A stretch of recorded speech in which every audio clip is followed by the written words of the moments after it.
48 heures ont suffi pour fissurer 20 ans d'attente figée, comme un verrou brusquement brisé dans le Sahel. 2 chiffres, 48 heures et 20 ans se sont heurtés et ont dévoilé l'écart entre une région condamnée à patienter et une décision assumée localement. Pour le public qui regarde ce territoire, qu'Ibrahim Traoré tente de remodeler, une question surgit. Que signifie ce passage d'une attente imposée à une méthode organisée pour agir avant le danger plutôt que sous la contrainte extérieure? Et si cette rupture fulgurante annonçait, au-delà d'une victoire militaire, une souveraineté mise à l'épreuve et tenue à son propre rythme? La promesse née de l'offensive éclair d'octobre de 25 tenait en 12 mots: agir selon son propre rythme pour ne plus subir celui des autres. Cette idée simple ouvrait pourtant à un enjeu immense.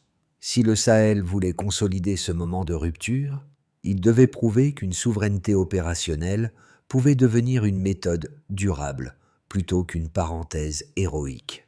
Pour le public, l'intérêt était clair. Comprendre comment un territoire longtemps freiné par la dépendance extérieure pouvait transformer cette victoire en cadre stable, capable d'anticiper, de coordonner et de décider sans tutelle implicite. Le risque, lui, demeurait latent. Une discipline brisée, un retour aux lenteurs anciennes ou une pression institutionnelle trop forte pour maintenir l'élan. Dans les couloirs de Ouagadougou comme dans les villages du Nord, cette tension silencieuse structurait les attentes. Être capable de tenir la cohérence acquise en situation extrême, comme un écho subtil. Si la région a réussi à gagner en 48 heures, peut-elle préserver ce rythme lorsque l'urgence disparaît? 2 faits survinrent presque simultanément, formant le premier une première révélation discrète.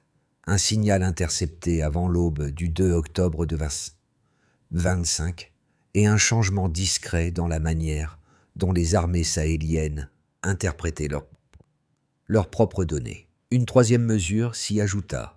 L'inversion temporelle, où la chronologie du danger cessait enfin de dicter celle de la décision, un basculement rarissime observé dans une région longtemps dépendante de priorités extérieures.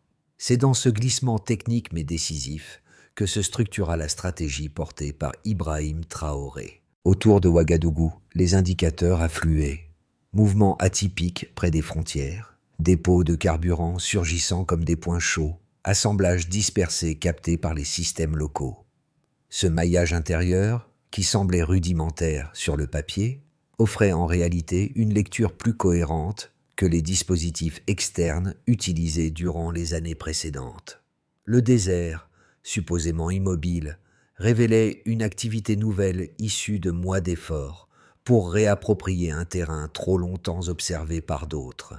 La région cessait d'être un espace subi et devenait un champ structuré, remodelé par l'analyse locale. Le constat s'imposait. Si le Sahel ne définissait pas lui-même son champ d'action, aucun acteur extérieur ne le ferait sans coût humain démesuré. Cette évidence servait de socle à la doctrine AES, jusque-là discrète, mais désormais capable d'unifier protocoles, réseaux chiffrés et scénarios opérationnels. Dans les villages du Nord, la lassitude se transformait en exigence morale. 2,5 millions de déplacés n'était plus seulement un chiffre, mais une pression continue, refusant les lenteurs diplomatiques. En moins de 12 mois, de jeunes ingénieurs CETES, installés entre Bamako et Niamey, avaient bâti un laboratoire d'autonomie, cartes satellites radio adaptées au désert, alertes locales synchronisées, premiers drones assemblés sur place. Le Burkina Faso, longtemps simple observateur, devenait centre nerveux d'une métamorphose, où la décision locale primait enfin sur la réaction imposée. Un visage finit par s'imposer dans cette transformation silencieuse. Celui d'un officier burkinabé forgé moins par la gloire que par une succession d'épreuves partagées avec ses hommes. Dans une salle nuche de Ouagadougou, éclairée par une ampoule vacillante, il réunissait ses commandants autour d'une carte usée, préférant la sobriété méthodique aux démonstrations spectaculaires. À travers 3 gestes répétés, observer, partager la charge, décider ensemble. Ibrahim Traoré structurait un cadre où chaque décision devait être pesée selon le terrain, plutôt que selon des modèles importés.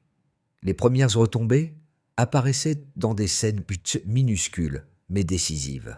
Dans un premier cas concret, à Bamako, une équipe de jeunes codeurs mis au point un réseau chiffré local, remplaçant des systèmes importés trop lents. Ce changement technique, invisible pour le public, transforma pourtant la fluidité des transmissions et réduisit une dépendance persistante.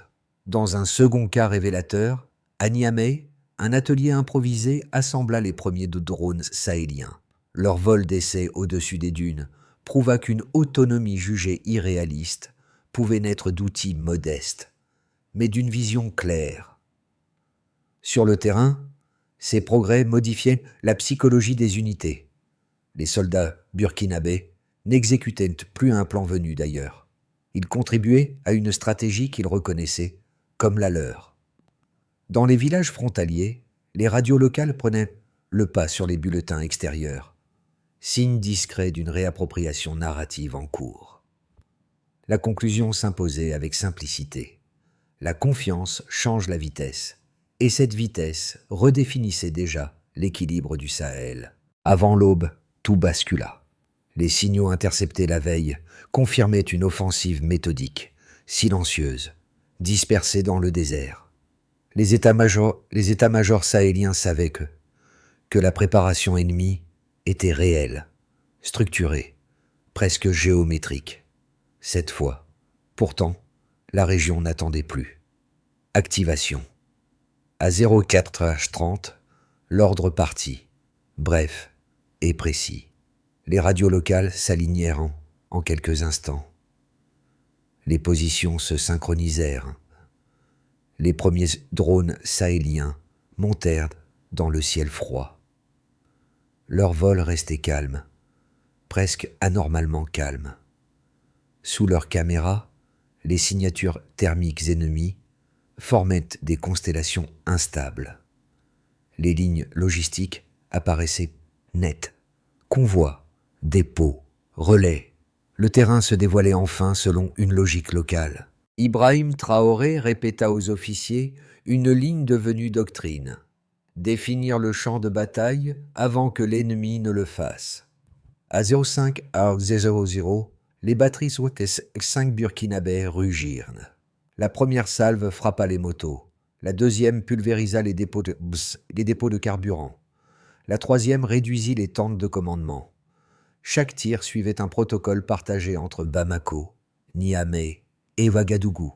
Aucun intermédiaire, aucune intervention extérieure. L'action devenait strictement sahélienne. Climax. À midi, la colonne principale ennemie était aveugle. Le désert semblait se retourner contre elle.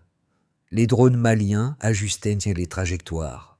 Les unités nigériennes verrouillaient les accès. Les soldats burkinabés avançaient à couvert des dunes. Ils ne suivaient plus un schéma étranger. Ils protégeaient leur propre terre. Dans les villages voisins, les habitants se réveillaient sous le grondement lointain. Un officier nota que la résistance ennemie perdait sa cohérence. Les relais détruits, les routes coupées, sous-coupées. Leur champ d'action se rétrécissait minute après minute. La mécanique AES, intelligence rapide, mobilité permanente, unité de décision, révélait toute sa puissance. L'offensive locale devenait manœuvre régionale unifiée. Chaque mouvement comptait. Chaque transmission suivait un protocole commun. Chaque correction se faisait en quelques secondes. L'autonomie, longtemps théorique, prenait forme dans la poussière et le bruit. Résonance. Au crépuscule, la fumée recouvrait Tindiban. Les soldats, épuisés mais lucides, comprenaient qu'un seuil venait d'être franchi. Les 20 années d'humiliation semblaient s'effondrer en 48 heures. Pas de drapeau, pas de cri. Seulement un silence lourd, un silence d'époque qui se termine. Dans les villages du Nord, les radios locales remplaçaient les bulletins étrangers. Le récit changeait de main. Un murmure revenait.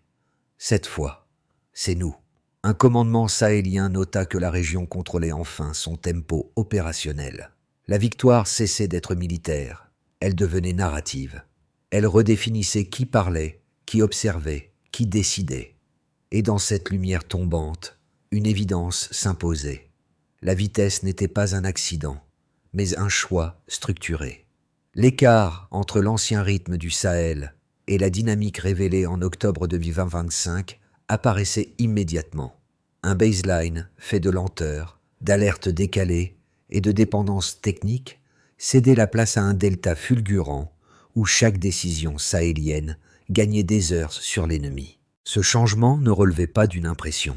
Il reposait sur 3 indicateurs concrets, vérifiables et cohérents. Un premier indicateur montrait que 120 positions ennemies neutralisées en moins de 48 heures.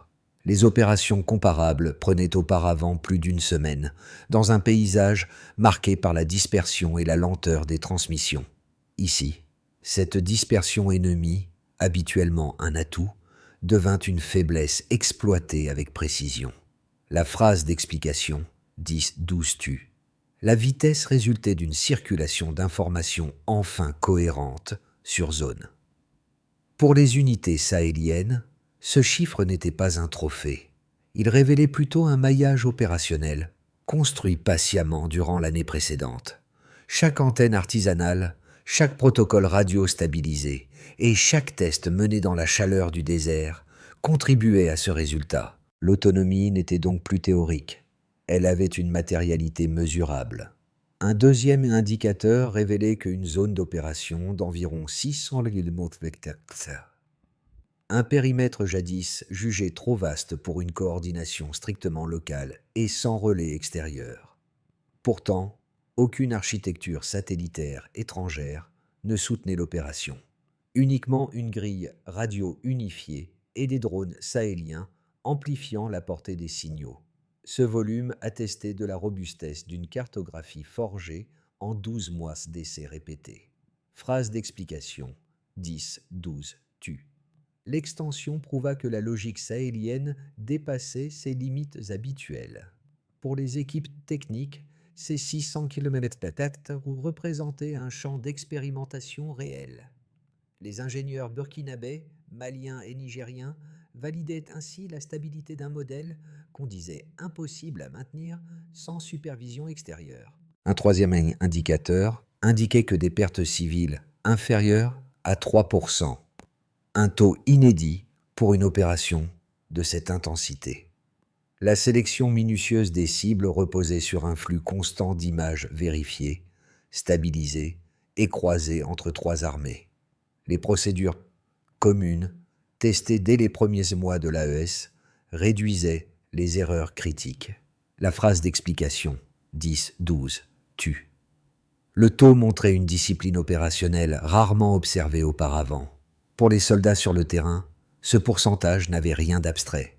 Il signifiait des vies préservées, des villages épargnés, des familles qui n'avaient plus à fuir. Ces 3 mesures formaient un tout cohérent. Elles validaient 1 an d'expérimentation entre Bamako, Ouagadougou et Niamey. Les ingénieurs sahéliens avaient bâti un réseau résistant au brouillage extérieur, optimisé pour des transmissions courtes et continues. Le plus frappant restait la stabilité du modèle. Aucune rupture, aucune zone d'ombre imputable à un tiers. Le Sahel opérait selon sa propre logique. Pour Ibrahim Traoré, l'enjeu n'était pas d'incarner un commandement omniprésent, mais de garantir le cadre décisionnel permettant à ces indicateurs d'exister réellement. L'offensive sahélienne d'octobre 2025 suscita immédiatement 2 lectures opposées. La première, portée par ses partisans, voyait dans la manœuvre un tournant stratégique majeur, la rupture avec les modèles extérieurs et la démonstration qu'un territoire longtemps dépendant pouvait enfin définir son propre tempo opérationnel. Pour eux, les 120 positions neutralisées en 48 heures prouvaient qu'une stratégie locale, appuyée sur une connaissance intime du terrain, pouvait surpasser des dispositifs internationaux pourtant mieux dotés. Cette logique du terrain connu, élaborée en quelques mois, révélait un potentiel longtemps sous-estimé. La seconde lecture adoptait une posture plus prudente. Certains observateurs extérieurs mettaient en garde contre un excès de vitesse susceptible de fragiliser les contre-pouvoirs civils. Selon eux, une autonomie militaire aussi rapide pourrait se transformer en centralisation excessive, ouvrant la voie à des dérives autoritaires. L'efficacité à court terme, soutenait-il, ne garantissait pas la stabilité institutionnelle sur le long terme. Cette inquiétude, nourrie par l'histoire régionale, ne reposait pas uniquement sur la méfiance envers les armées sahéliennes, mais sur la crainte que l'équilibre entre puissance opérationnelle et cadre démocratique soit rompu. La réponse la plus solide à cette critique apparaissait pourtant dans les données mêmes de l'opération. La coordination entre Bamako, Niamey et Ouagadougou n'avait pas reposé sur une centralisation rigide, mais sur des protocoles partagés qui distribuaient la responsabilité au lieu de la concentrer. Les 3% de pertes civiles, résultat d'une sélection minutieuse des cibles, témoignaient d'une discipline ancrée, incompatible avec une logique de force brute. L'autonomie révélée en octobre n'était donc pas une dérive, mais un cadre fonctionnel où chaque acteur conservait un rôle mesurable. Dans ce contexte, le rôle d'Ibrahim Traoré ne s'assimilait pas à une prise de pouvoir verticale, mais à la garantie d'un espace décisionnel cohérent, nécessaire pour empêcher la désorganisation que redoutaient les critiques. La tension entre efficacité et stabilité restait réelle, mais elle se jouait désormais sur un terrain où les données offraient plus de nuances que les discours. Ce détail, d'apparence secondaire au milieu de l'opération, devint soudain déterminant. Pour la première fois, les 3 armées sahéliennes synchronisèrent leurs déplacements et leurs frappes en temps réel, sans dépendre de la moindre architecture extérieure. Ce n'était plus une réaction fragmentée fondée sur la transmission lente d'alertes disparates, mais une chaîne continue, presque organique, où chaque geste répondait instantanément au précédent. Les drones maliens guidaient, les unités nigériennes verrouillaient. Les batteries burkinabées ajustaient en silence. Le désert cessait d'être un handicap historique, il devenait un multiplicateur de cohérence. Là où l'on craignait l'éparpillement, surgissait une unité fonctionnelle. Là où l'on anticipait des retards, apparaissait une précision de quelques secondes. Là où l'on imaginait une dépendance durable, se révélait une méthode strictement sahélienne. C'est à cet instant qu'Ibrahim Traoré comprit que la bataille avait déjà changé de nature. La région n'agissait plus selon des modèles hérités, mais selon une logique née du terrain et éprouvée dans l'urgence. Le midpoint reveal devenait limpide. L'autonomie n'était plus une aspiration future. Elle se déployait sous les yeux de ceux qui la pensaient impossible, modifiant l'équilibre, la confiance et la vitesse. Les retombées de l'offensive sahélienne dépassèrent rapidement le seul cadre militaire et touchèrent 4 sphères distinctes, chacune absorbant la victoire à son rythme. Cette recomposition, multiforme et progressive, révélait surtout un changement profond dans la manière dont la région se percevait elle-même. Pour l'État burkinabé, la première transformation fut institutionnelle. L'administration, longtemps ralentie par l'insécurité, retrouva une cadence régulière. Les relations diplomatiques furent renégociées sur une base plus assertive, centrée sur la cohérence interne plutôt que sur les injonctions extérieures. Sous l'impulsion d'Ibrahim Traoré, les priorités se recentrèrent sur la défense locale, la maîtrise technologique et la consolidation d'un récit commun. Le pays quittait progressivement le mode réactif pour adopter un mode structurant, cherchant à ancrer durablement la logique intelligence, mobilité, unité. L'effet économique surpris. Là où les investisseurs prévoyaient une déstabilisation, ils observèrent au contraire une stabilisation inattendue. La réduction des attaques et la clarté des procédures opérationnelles instaurèrent un environnement plus lisible. Plusieurs startups sahéliennes émergèrent dans les domaines de la cybersécurité, de la logistique, des microdrones et de la cartographie radio. La victoire révélait qu'un territoire libéré de l'incertitude permanente pouvait générer ses propres moteurs de croissance, même en l'absence d'un appui extérieur massif. Pour les populations, l'impact fut d'abord émotionnel. Dans les villages du Nord, un sentiment de dignité retrouvée circulait. Les déplacés, après des années d'exil forcé, entamaient un tour progressif grâce à la baisse des attaques. Les écoles improvisaient des cours autour de la doctrine AES, preuve que la victoire devenait un socle éducatif plutôt qu'un simple souvenir militaire. Les marchés retrouvaient une activité régulière et les familles ont commencé à envisager l'avenir sans la nécessité de fuir au moindre signal. Au niveau régional, l'alliance entre le Mali, le Niger et le Burkina Faso gagna en solidité. Une structure de sécurité ancrée à Niamey, plutôt qu'à Paris ou New York, prit forme pour coordonner doctrine, infrastructures et vigilance commune. Le centre de gravité décisionnel se déplaça vers les capitales sahéliennes elles-mêmes. Cette recomposition inspira discrètement d'autres pays africains, observant la possibilité d'un système pensé en Afrique pour l'Afrique. À travers ces 4 dynamiques, une évidence s'imposait. La victoire tactique n'était qu'un déclencheur. Le véritable basculement résidait dans la capacité du Sahel à redéfinir ses comportements, ses institutions et sa place régionale. Cette transformation semblait enfin durable, parce qu'elle s'ancrerait désormais dans le quotidien, plutôt que dans l'exception. À l'issue de la victoire de Tindiban, 3 trajectoires possibles émergèrent pour les mois suivants, chacune porteuse de promesses et de risques. L'avenir du Sahel ne dépendrait plus d'un événement spectaculaire, mais de la capacité des institutions à maintenir la cohérence acquise pendant l'offensive. Le défi devenait celui de la continuité, non plus celui de la rupture. L'Alliance des États du Sahel maintiendrait sa cohésion opérationnelle. Les réseaux chiffrés, éprouvés sous pression, assureraient une communication stable. Évitant les ruptures tactiques, les réformes économiques avanceraient lentement, mais sans obstacle majeur.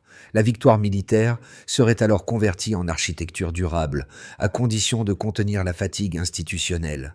Trop d'urgences simultanées risqueraient d'éparpiller l'effort, de diluer la cohérence ou de réintroduire des lenteurs anciennes. Ce scénario dépendrait donc de la discipline collective plutôt que de l'héroïsme individuel. La doctrine intelligence, mobilité, unité deviendrait un modèle régional. Des coopérations sud-sud se renforceraient autour des technologies de défense, de la cybersécurité et des infrastructures locales. Plusieurs pays africains, observant l'autonomie sahélienne, pourraient s'en inspirer pour rééquilibrer leurs partenariats internationaux. Cette trajectoire supposerait cependant un environnement extérieur plus souple, un allègement des sanctions et une gouvernance interne capable de maintenir un consensus large malgré les pressions. L'optimisme de ce scénario reposerait sur la capacité des institutions à transformer l'élan en structure durable. Des divergences politiques internes pourraient fragiliser la cohésion militaire. Les campagnes de désinformation étrangère exploiteraient les inquiétudes liées à l'autonomie stratégique, créant un climat d'incertitude défavorable aux investissements. Les liaisons opérationnelles se dégraderaient et la victoire de Tindiban risquerait de devenir un récit figé plutôt qu'un socle stable. Ce scénario rappellerait une vérité simple. La puissance nouvellement acquise attire des résistances proportionnelles. Entre ces 3 chemins, une recommandation s'imposait. Penser en termes de conditions plutôt qu'en certitude. Si la discipline institutionnelle persistait, si les priorités demeuraient alignées, et si les communautés locales restaient intégrées au récit commun, le futur sahélien pourrait trouver une stabilité durable, indépendante des oscillations extérieures. Pour une partie du public, la victoire sahélienne d'octobre 2025 ne représentait pas seulement un succès militaire. Elle apparaissait comme une démonstration de résilience, une manière, pour une région longtemps décrite comme fragile, de reprendre le contrôle de son propre récit. Cette transformation, ancrée dans l'action locale, offrait une lecture nouvelle des rapports entre puissance, autonomie et responsabilité. Pour ces spectateurs extérieurs, l'opération devenait un rappel. La souveraineté ne se mesure pas uniquement à la force, mais à la capacité d'un territoire à ordonner ses priorités. Le succès sahélien invitait à repenser la relation entre puissances étatiques et autonomie régionale. Pour eux, les résultats d'ici de l'offensive montraient que même dans un environnement chaotique, des structures cohérentes pouvaient émerger. La stabilité ne dépendait plus seulement d'acteurs extérieurs. Elle pouvait naître de l'intérieur, par l'alignement entre décisions civiles, initiatives techniques et discipline opérationnelle. Ces observateurs voyaient, moi dans la victoire sahélienne, un cadre de transformation à long terme. L'événement cessait d'être un sommet ponctuel. Il devenait une philosophie en construction, un ensemble d'outils applicables au-delà du champ militaire et adaptables aux réalités sociales, économiques ou institutionnelles. À travers ces trois perspectives, le rôle du public devenait clair. Comprendre que la transformation du Sahel reposait autant sur des décisions quotidiennes que sur des moments de rupture. Le changement pouvait circuler dans les gestes ordinaires, dans les récits partagés, dans la manière de percevoir le terrain. Pour transformer une victoire ponctuelle en architecture durable, l'Alliance sahélienne devait avancer selon une méthode précise. La stabilité ne dépendait ni d'un symbole, ni d'un élan émotionnel. Elle reposait sur une succession d'étapes mesurables, alignées entre armées, institutions et populations. Ibrahim Traoré avait posé ce principe dès les premiers des mois. Agir par séquences concrètes plutôt que par intention générale. Les armées du Burkina Faso, du Mali et du Niger devaient aligner leurs formations, leurs protocoles et leurs outils. La réussite se mesurerait à la rapidité des exécutions et à la stabilité des communications sous pression. Les anciens corridors de conflit devaient pas devenir des couloirs agricoles et logistiques. Les indicateurs clés seraient la réouverture des marchés, la reprise du transport local et la réduction des incidents. Les réseaux chiffrés utilisés durant l'offensive nécessitaient un renforcement soutenu. La performance serait évaluée par la résistance aux perturbations et la fiabilité des transmissions. Les communautés frontalières devaient retrouver un tissu civique commun. Le succès reposerait sur la participation sociale et la baisse des frictions historiques. Un conseil sahélien devait gérer les crises, harmoniser les infrastructures et garantir la continuité diplomatique. L'efficacité se lirait dans la cohérence des politiques et la réactivité en cas d'alerte. Cette méthode en 5 mouvements affirmait une conviction simple. La souveraineté se construit par la continuité, non par les éclats. Lorsque le vent retomba sur Tindiban, le paysage semblait étrangement familier, comme si le temps avait bouclé une boucle silencieuse. Les dunes, les traces effacées, et le même calme grave rappelaient la salle nue de Ouagadougou, où une carte usée avait servi de fil conducteur aux premiers mois de restructuration sahélienne. Dans ce retour d'écho, la victoire n'apparaissait plus comme une explosion soudaine, mais comme l'aboutissement patient d'une méthode transmise plutôt qu'imposée. Ibrahim Traoré observait les herbes qui repoussaient, là où se dressaient auparavant les campements ennemis. Son geste resta simple, poser une main sur le sable, comme pour mesurer la solidité d'un changement encore fragile, mais désormais enraciné. Autour des villages, les tambours résonnaient à nouveau, non pour alerter, mais pour célébrer la continuité des vivants. La joie demeurait retenue, consciente que la souveraineté exige vigilance, discipline et constance. Le motif devenait limpide. Une méthode née dans la sobriété pouvait reconstruire un territoire. La force élève seulement lorsqu'elle relie. La transformation du Sahel ne pouvait demeurer vivante que si elle continuait d'être discutée, partagée et questionnée. Les gestes simples, les récits se transmis entre villages et les décisions quotidiennes contribuaient autant que les opérations militaires à consolider ce qui avait été reconquis. La souveraineté devenait ainsi un espace collectif, fait d'attention, de vigilance et de dialogue. Pour le public, l'enjeu consistait à comprendre que cette histoire ne s'écrivait pas depuis une distance abstraite. Elle évoluait à travers les voix, les témoignages et les perspectives de ceux qui choisissaient de s'y engager. Le débat ouvert, sans caricature ni simplification, devenait un moyen de maintenir la cohérence construite sur le terrain. Si vous souhaitez suivre les prochaines analyses, approfondir un angle particulier ou proposer une lecture différente des événements, votre contribution peut enrichir ce récit en mouvement. Les échanges publics permettent d'élargir les interprétations, de confronter les hypothèses et de renforcer la compréhension commune. Selon vous, quelles conditions comptent le plus pour maintenir la cohérence sahélienne dans les mois à venir ?